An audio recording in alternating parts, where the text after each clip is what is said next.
Hey everyone, welcome back. In my last update, I talked about the DSE crossing 5,700 points.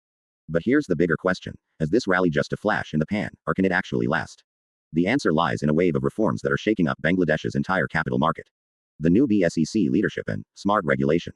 A new BSEC chairman, Masood Khan, just took over on June 4th with a very clear agenda.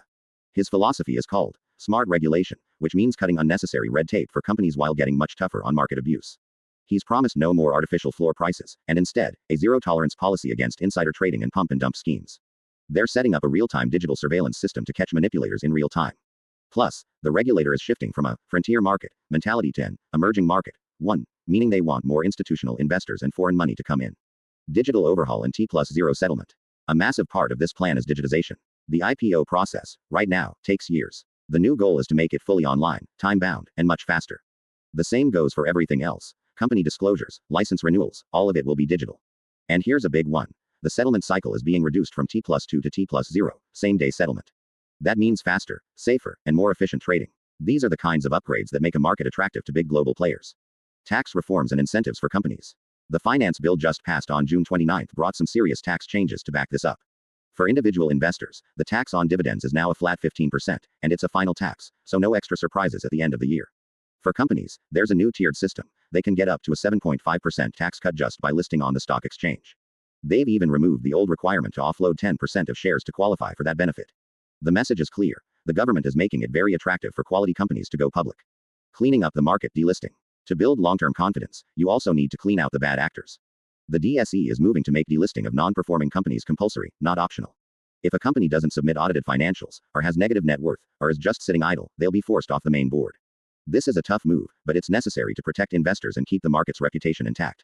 They're also creating a listed company advantage program to give extra incentives to companies that play by the rules and list properly. So that's the big picture. Reforms are in motion, but the real test will be execution. Can they pull this off and rebuild trust? I think it's worth watching closely. Let me know in the comments if you're buying into this reform story. That's all for this update. I'll be back with more insights on Bangladesh's financial markets soon. Thanks for reading, and happy investing. Hello সবাই, আবারও স্বাগতম।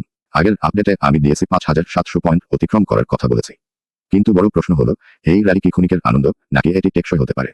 এর উত্তর লুকিয়ে আছে সংস্কারের এক ঢেউয়ে, যা বাংলাদেশের পুরো পুঁজিবাজারকে বদলে দিচ্ছে। নতুন বিএসইসি নেতৃত্ব, স্মার্ট রেগুলেশন। 4 জুন নতুন বিএসইসি চেয়ারম্যান মাসুদ খান দায়িত্ব নিয়েছেন একটি স্পষ্ট এজেন্ডা নিয়ে। তার দর্শন হচ্ছে স্মার্ট রেগুলেশন, যার অর্থ কোম্পানিগুলোর জন্য অহেতুক জটিলতা কমানো, কিন্তু বাজার অপব্যবহারের বিরুদ্ধে কঠোর অবস্থান নেওয়া। তিনি আর কোনো কৃত্রিম ফ্লোর প্রাইস আরোপ করবেন না বলে প্রতিশ্রুতি দিয়েছেন, এবং পরিবর্তে ইনসাইডার ট্রেডিং ও পাম্প অ্যান্ড ডাম্প স্কিমের বিরুদ্ধে জিরো টলারেন্স নীতি ঘোষণা করেছেন।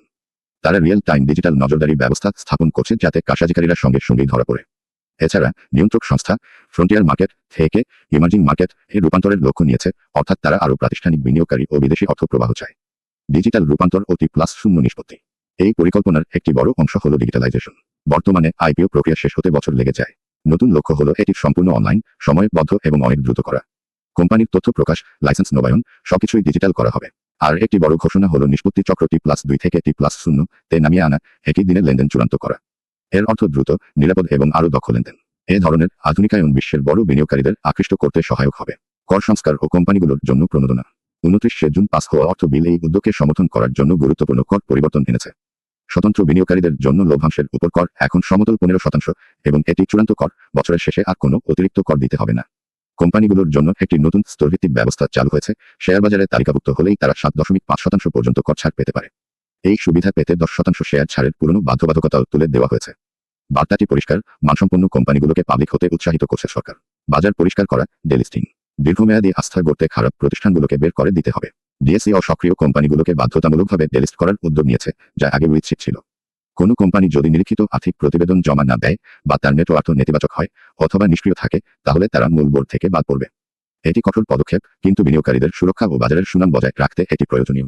তারা তালিকাভুক্ত কোম্পানি সুবিধা কর্মসূচি ও চালু করছে, যাতে নিয়ম মেনে তালিকাভুক্ত কোম্পানিগুলো অতিরিক্ত সুবিধা পায়। এই হলো বড় চিত্র। সংস্কারের কাজ চলছে, তবে প্রকৃত পরীক্ষা হবে বাস্তবায়নে। তারা কি এটা সফলভাবে সম্পন্ন করে আস্থা ফিরিয়ে আনতে পারবে? আমি মনে করি এটি মনোযোগ দিয়ে দেখার মতো। কমেন্টে জানান আপনি কি এই সংস্কার আখ্যানে বিশ্বাস করছেন।